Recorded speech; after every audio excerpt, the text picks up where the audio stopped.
Welcome to the Experts in Sport podcast, brought to you by the School of Sport, Exercise and Health Sciences at Loughborough University.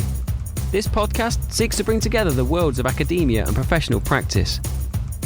If you're interested in the latest research and trends in sport and want to hear from experts from around the world, then subscribe now, because this is the podcast for you.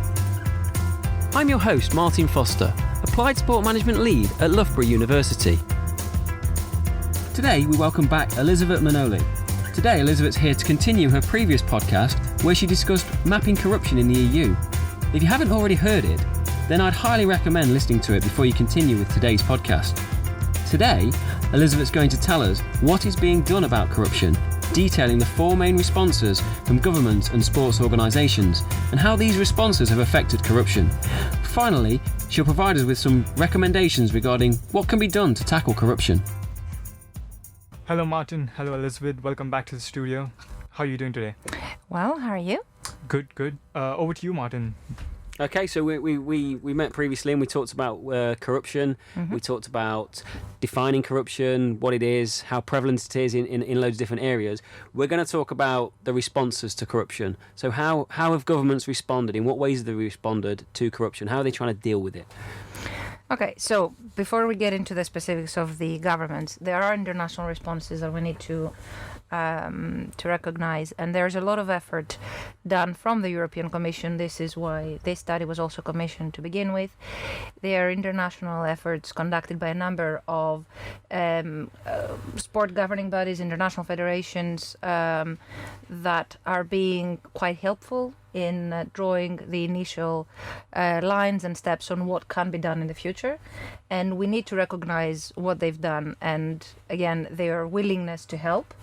But then it comes down to the national level in order to see, so in terms of legislative measures, for example, it needs to come down to the national level to see what they've done. Again, in this study, we looked at what they have done so far, but we are aware that they're in the middle of the process of developing further. So this study will be outdated after 5 years' time, hopefully. Okay, so what things, just from those examples, what bodies are doing things? Who's kind of leading the way in Well, in this? apart from, again, the European Commission itself that is bringing everybody together, there's efforts conducted by the Council of Europe, by Interpol and Europol, the individual bodies like the IOC or FIFA, UEFA, IAAF, the FIBA, a number of International Tennis Organization, a number of international governing bodies are creating new divisions. They are creating guidelines. They are trying to educate the national federations on how to implement prevention measures or education measures. So there's a number of organizations involved. I definitely forgot some, but there's a long list of them. And are they doing that individually, or they're doing it collectively, or a bit of both? A bit of both. Unfortunately, quite a lot of these efforts are individually. So quite often we see that instead of following up on what somebody else has done, we're kind of starting from scratch. And this has taken a bit of time. Collaboration is a big issue. Sharing all this data, sharing what you found, or any mechanisms that you have that are working and could be potentially replicated, should be actually done more often. And that's I think we're going to get onto that. Yeah. We'll get to it in a second, yeah. But we do see a lot of efforts overall, and they're all great efforts, and it's great to see that we're moving forward. Okay, so what are those headlines of what people are actually doing then? What are the governments or the organisations doing in response? So first of all, we do see more legal measures being implemented. We see new laws being introduced. So back to what we said last time about how match fixing is being dealt with, we see that in a number of European countries now there are laws specifically addressing match fixing, which wasn't the case before. And these have been introduced since 2010 in a lot of cases. So again, the last less than 10 years now, we see new legal measures. And I know that a lot of these countries are trying to strengthen them more. We see a number of preventive measures that does include a lot of educational programs or mechanisms to allow for whistleblowing things like that. We see new organizational structures, sometimes new organizations being created or merging of organizations. What we have seen sometimes is the creation of independent bodies, independent committees that do not report to anybody, which is a great initiative in order for them to feel that they have the freedom needed to do any research needed, any investigation needed, without actually having to report and therefore feel an alliance with a particular sport or a particular individual. And then we see a lot of collaborative mechanisms, which is the latest trend, if I may, and the one that I feel has great potential, because you can basically use all the tools that are available, and then you work together, private and public sector together, to develop something further. So have you got any examples of that, the collaborative mechanisms where something has actually happened and it's moved something forward? Yeah, we've actually identified examples in order to offer them as potential things to implement. Not copy per se, even though, again, it's worth underlying that a number of the EU member states do work with each other in order to copy something that is working and try and replicate it in their own country. So the ones that we offered as examples are in all the four above mentioned categories are, first of all, in terms of the legal cases, a number of countries do have the laws already there, but Bulgaria, for example, is a country that implemented it recently. And since they've implemented a law that clearly states what match fixing is and that anyone involved with it might be imprisoned if found guilty, they have noted a decline in the number of cases, which is great. They're very optimistic that they've managed to find how to prosecute people and how to offer them with basically a scare in order to put them off. And from what they've been saying so far, it has been successful. So maybe strengthening that part of the system works. But again, this is a recent case. We should follow that up after a few years and see whether it works or not. But so far, they've been quite happy with it. I think from your research, I'm just trying to skim through where it says here. There were 50 cases per season, and then that's dramatically dropped to, I can't find the number. Oh, one. One case in 2018, yeah. Yeah, that's pretty good. It is very good. It's impressively good. But again, we are trying to be quite careful in, again, saying that something works before we see it implemented for a good 5-10 years. Yeah. Because again, it could be random. It could be the fact that the case couldn't actually reach the court because of other reasons or because evidence was not collected. So there's a number of factors in. However, it is an impressive drop in numbers, and that's why we're saying that it seems to work. Yeah. That's why we selected it actually to be a case study illustrated in the study. Again, there are countries around the EU that do have a very good legal system, that do have laws, that have already prosecuted cases with it. So that doesn't mean that they should replicate this one, but this is a good example to take forward. So has this example got examples where people have been arrested and suspended as well, or is this more, we've now got this in place, so people are scared and not? No, there have been cases where they have been prosecuted. Okay. And I know that in Bulgaria they're trying to tackle corruption quite openly. So they've been very open in all the cases that they've prosecuted. The minister is very much involved. They were actually the European Capital of Sport last year, 2018, and they hosted one of the expert groups, and they were very eager to talk about all the initiatives they've taken. So it seems to be working as a system, not only as a scare tactic, but also as a legal instrument, as it's meant to be. Which adds to the scarcity, I suppose. Or if someone gets arrested for it, we're not going to do it again. Yeah. It just adds hopefully. To the way. Yeah. Or so you'd think. Okay, so then preventative measures. What have we got there? What's happening? What we have seen, first of all, there's a number of educational programs around. The problem with a lot of them tended to be the continuity or lack thereof. So what we have seen is what they have done actually in Austria by implementing a new system called the Play Fair Code Education Strategy, which is a very good educational system focusing at a number of a number of players, of stakeholders, but active stakeholders. So not just young athletes preparing them for the future, which is what we've seen before, but athletes currently playing, other individuals involved, so the managers, agents, media representatives, referees, training them by other individuals who have been involved in match fixing mostly before. So they were educational videos, they were educational workshops through which they were given an honest opinion to what happened. So what were the discussions in the changing rooms, what made people actually go for it, but also what are the repercussions for it. So those people that came forward said that this is how their career was affected. And this was the strongest element of the whole educational program that actually convinced players to not match fix, because they knew that if caught, their career is gone. Well, I worked for you on something in particular that around corruption. So the pie eating scenario, and I think this is really interesting in terms of educating, because when we worked on that, the pie eating. So do you want to explain what the pie eating is that I'm talking about? So Sutton United, if I'm not mistaken, they were playing a match, and the second goalkeeper was offered a funny, as he considered it, bet to eat 2 meat pies whilst on the bench waiting to be substituted. He did choose to eat the pies. He was a very likable figure, and if I'm not mistaken, it was The Sun, the newspaper, that broadcasted the whole thing. They publicized it, and the people laughed, people thought it was a joke. Some participated in the bet. He admitted to actually have received money and have received calls from his friends to participate, to eat the pies. He didn't consider it was bad, but he was in fact participating in a betting activity.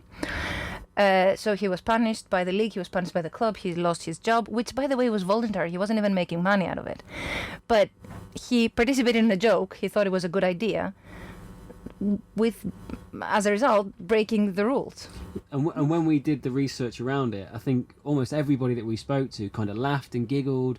But then when we started talking deeper, they started to understand, actually, oh yeah, that was wrong. He shouldn't really have done that. But before that, I don't think people quite understood it. So just going into this education side, I think it's really big to educate people, even people who are playing in sport or not, of actually the point and where, even at that level of corruption, where the problem lies.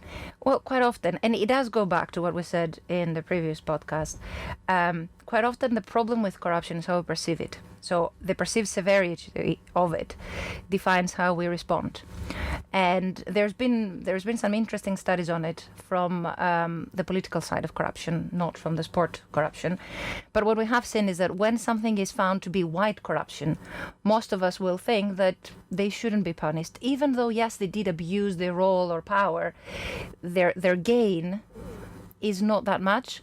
So we tend to forgive people in that perceived corruption, and we sometimes don't even see it as corruption, and that is a problem. That is a problem in the case of the particular goalie, because he lost his job, which again, he didn't get any money. It was his hobby. He lost his hobby. He lost his part of his identity because of that. And quite often with the players, even though, again, when we're talking about professional athletes, they do gain money. So not all of them participate in match fixing because they think it's fun to do. They do participate in match fixing because there's something to gain out of it. But quite often they're not presented with the full image, the full picture of what's going to happen, how that impacts your life, your career, the club, the sport you love, the media representatives that are involved, the referees that are involved. What does that mean for the wider picture? And what the particular educational program, what it does, it actually focuses on the repercussions from a real life perspective. So it's not just somebody who's outside of sport teaching them about something that they might be considered as an outsider of. It's somebody who has lived the sport, has been in the changing rooms, has joked about it. They've experienced it.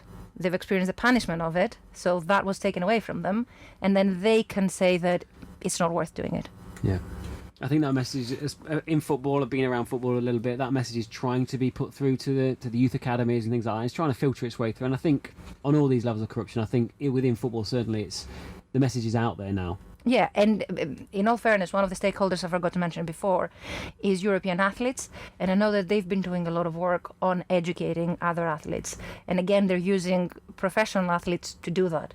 So rather than somebody else, rather than a faceless mechanism try to train the future athletes, it's just the actual idols saying that don't do it because we've been all asked to do it and we've regretted it. So that has a different power than any other message or any other study, to be honest. And is that a fairly new, and we can't quite monitor the impact of that at the moment, or is what the Austrian government says is that 15,000 athletes and referees and media representatives have already been trained. Again, because of how the system is, we don't know and we can't trace its effectiveness yet. So if we're asking an athlete now and they choose not to participate in match fixing, we can't really pinpoint that education helped that individual and not his own predisposition. So it's a bit more difficult to evaluate. Unfortunately, we haven't seen a lot of evaluation in any education program, but in the particular one, we don't have the data yet to say. Yeah, it's going to be difficult to get, but I think we all agree it's probably quite a good thing. Oh yeah, it's definitely a good thing. Right. You've mentioned Austria and Bulgaria. Yes. But what about the bigger countries like England, France, Germany? Where's the education level in those countries? Well, we examined a number of EU member states for the study. We picked the particular case studies because we identified that they are the ones that are doing great in that particular area. There are educational programs in England, in the UK, in France and in Germany. They haven't had the same extent, they haven't been around for that long, or they haven't been implemented to the same extent for us to identify them as a great case study, but that doesn't mean that they haven't been good. As far as I'm aware, the UK has been very good in implementing the Anti-Corruption Act, but that's more of a collaborative mechanism. So they've focused their attention on other elements. In France, I know that they've done quite a lot of training sessions, quite a lot of educational sessions. But again, we don't have evidence to say that they have been as successful as Austria has been so far. But by selecting a case study in a particular country, that doesn't mean that other countries don't do it, in all honesty. We were quite careful when picking the case studies because we wanted to provide an overall overview. So we wanted to give an overview of what Western and Eastern and Northern and Southern and smaller and bigger countries are doing. So we were particularly aiming for a broader approach. But again, one country implementing something means that another country can then replicate it more easily. So we're not ruling anyone out. Okay, sounds good. Yeah. And in terms of, so you mentioned two other ways that we're doing it. So you mentioned new organisational structures. Yes. We have seen new organisational structures. If I'm not mistaken, was it in Finland? I think one you mentioned was the UK, the Sports Gambling Commission. Yes, you're right. The UK, they did a number of things when they tried to organize, again, how they're going to deal with it. They focused on developing the UK anti-corruption plan, which was a great initiative, and that gave them a bit of structure of what they're planning to do. They developed IPACs, which is an international collaboration with a number of other international stakeholders, and they're trying to design the plan together, so they do focus around collaboration. And the Gambling Commission itself, which is very active, they've actually given a training session to our cricket athletes a couple of months ago in Loughborough. And as far as I'm aware, they're delivering also some very good educational programs. I actually had the chance to attend their session in Loughborough, and the way they delivered it was very interesting. And even the doping session was very interesting because it was delivered in very simple terms and in the easiest way possible for the student athletes to understand that we are not against you. Come and speak to us, come forward, and then we'll find a way to deal with it, but we actually want to help you. So that was interesting to see. But yeah, sorry, that kind of deviates from the question. It's interesting. Carry on. No. New organizational structures, we've seen also in Cyprus, we've seen that they've developed a new organization there. The idea, again, of the new structures is this independent elements, so the level of independence that they have to then deal with the problems. What we have seen sometimes is the use of online platforms as well. So the fact that that gives you an anonymity, a system to collaborate, a system to share information, but also the anonymity to come forward and deal with cases on a case-by-case basis. That is exactly what I was going to ask. So is the majority of this new organisations, new entities being set up to work with current programmes that are happening, or has there been any changes within structures of FIFA as an example, or wherever else? The IAAF, they do have an independent committee for it. And I remember their presentation, and it is a new independent committee that doesn't report to anybody. There is no level of ownership on behalf of any one of the directors so that they can do their job freely. They are part of the organization, but they do have the freedom needed. So would that potentially lead to them being isolated, and people, if people did want to be corrupt, just kind of going, they're over there being the police watching us, let's not talk to them? Or are they trying to encourage whistleblowing and those kind of things, or? There are mechanisms that are there to allow for whistleblowing to be reported, and a lot of it is done online, a lot of it is done through apps. What we have seen again is a number of apps being developed for players or for referees or for anyone involved in sport, so that it's easy to just report something in a way that is not traceable, is anonymous. And then such a committee can actually follow through, and they can go and check and see what is happening. So the committee itself, and any organization, any organizational structure, it's just a mechanism that can allow for something to happen. But for the process to start, it needs to be initiated by someone else quite often. So you need insider information, or you need an incentive to start exploring a particular avenue in a particular sport or in a particular team. So I think they have to collaborate in order to move this forward. So far, a lot of it has been focusing on reporting what is being dealt with corruption. So a lot of the committees have been focusing on producing reports, elaborating on mechanisms that they plan to implement. So it's been a lot of planning on their behalf.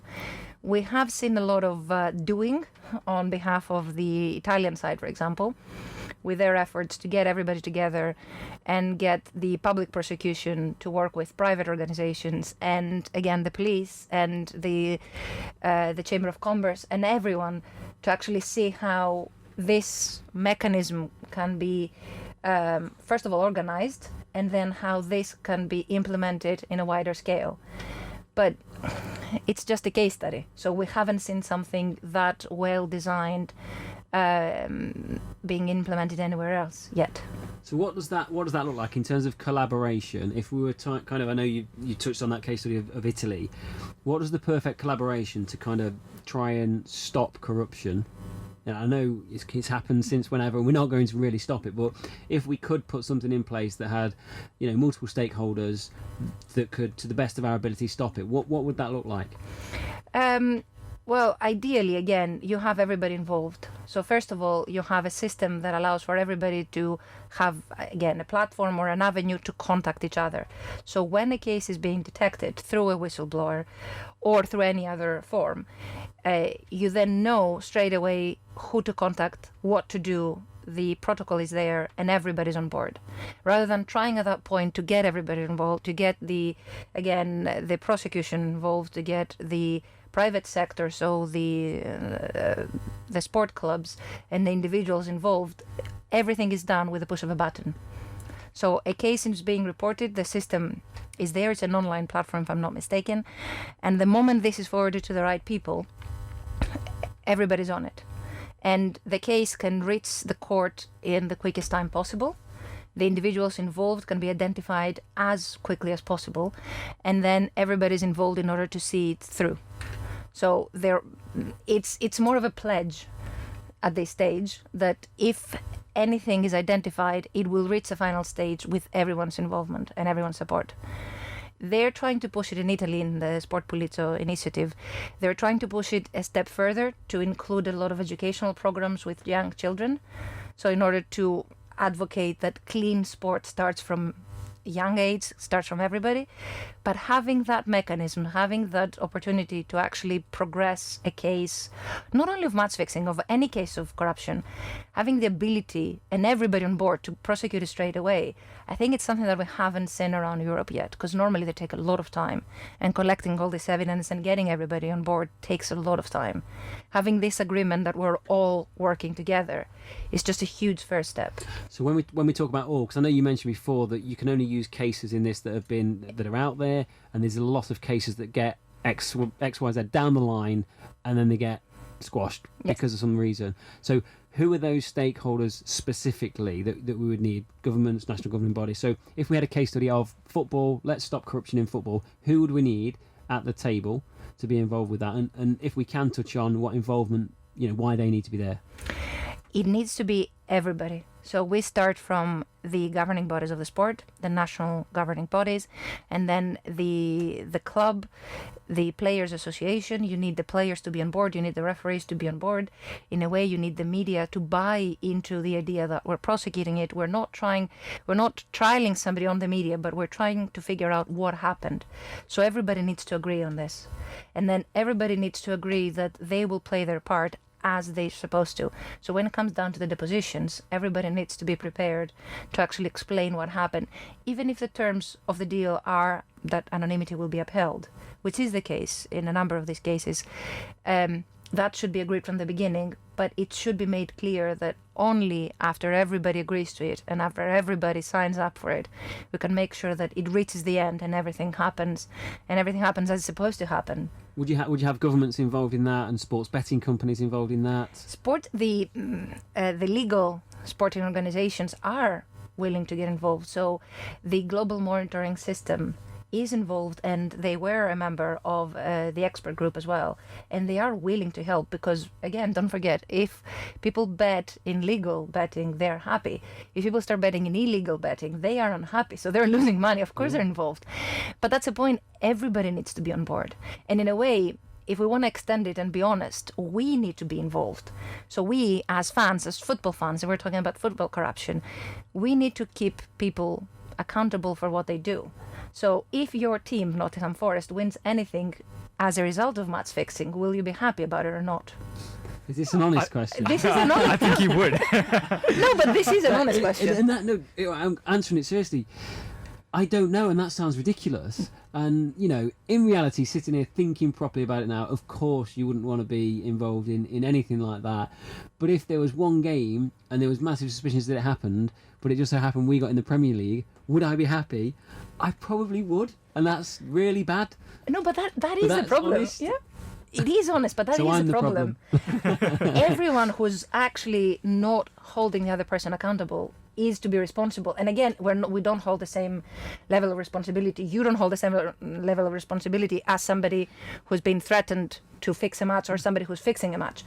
But if we agree to actually hold people responsible, we're already making a step forward. And I totally agree with you. So I ethically, if that happened, I should not be going to the games. Yeah. Yeah, and that would change it. And I don't want that happening. Of course I don't. I was being silly with what I was saying before. But would I be happy if the outcome was Forest got in the Premiership? Probably. No, but we've seen it. We've seen it before with clubs winning the leagues, even though we knew that the league was fixed, and fans were still happy. They were in pain inside because they were torn. Part of them didn't want to be happy, but they were celebrating the win. Now, if you're celebrating the win of a match that you know that is fixed, you are somehow not obstructing corruption. I'm not saying you're assisting it. Maybe you are, but you're not obstructing it, and in a way, you're not on board. Yeah, no, I agree. So you think do you think the fans need to be educated as well to come on board with the agencies, the referees, everyone involved? Yeah, and I don't think it's a matter just of education in a way. We need to be honest with ourselves. Right. So a lot of the time we talk about corruption happening somewhere else, but in reality it's happening everywhere around us, and we are part of the problem. We can be part of the solution if we choose to be. Right. But we don't need to be educated. We just need to be kind of more thoughtful of our actions, especially when it comes to sport. And I know that emotions are involved, and I know that it's more difficult, but shouldn't we hold ourselves against the same standards that we are asking others to do? Absolutely. And I definitely agree as well. but like we say, it's emotional. So there we go. Right, just to finish off with, I know you've put out some recommendations regarding what we should be doing about this. So if we haven't touched upon them already, are there any recommendations that we may have missed that we might want to add? Some of the things we did mention before, I think, are recommendations. So the fact that people need to collaborate, individuals need to collaborate, organizations need to collaborate is vital. We need to basically make sure that any knowledge that exists is shared amongst the different stakeholders within the EU and beyond the EU. So everybody needs to sit around the same table, share information, read, try and replicate successful mechanisms that exist, try and see how they can improve them, how they can study and see what feedback they can take on board and what they can share with others. Somehow disseminate any good practice. Again, there's good examples out there. Let's try and figure out how we can make this the common practice everywhere. It's a good idea to also, again, appreciate the fact that we have different perceptions of corruption, but we need to be aware that it's there and we need to be honest with it. And then we need to be making sure that everybody is aware that there are penalties for corruption and we need to be promoting them as well. That brings us again to the point of the attention. We need to be aware that good governance or good practice is available, is around us, and we should be supporting it, including funds again. And then we shouldn't only blame the others. We should look at our individual sports, we should look at our individual selves, whatever it is we're into. We need to understand that we all bear responsibility for this. And it's not just, again, organized crime, bad people behind closed doors. We're all involved. So we can all fix it or all allow it to exist as it has been. Well, we've come to the end of today's podcast. Thank you so much, Elisavet. Thank you so much, Martin. We hope to see you back in the studio. Thank you very much. Thank you.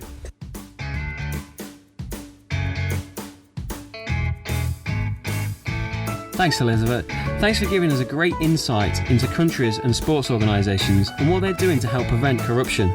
Let's hope these countries continue to work together to tackle corruption and that sports fans can get to benefit from knowing that everything possible is being done to stop corruption in the future. In future podcasts, we're going to look forward to hearing more from Elisavet's work in both corruption and marketing. Thanks for listening to the Loughborough Sportcast.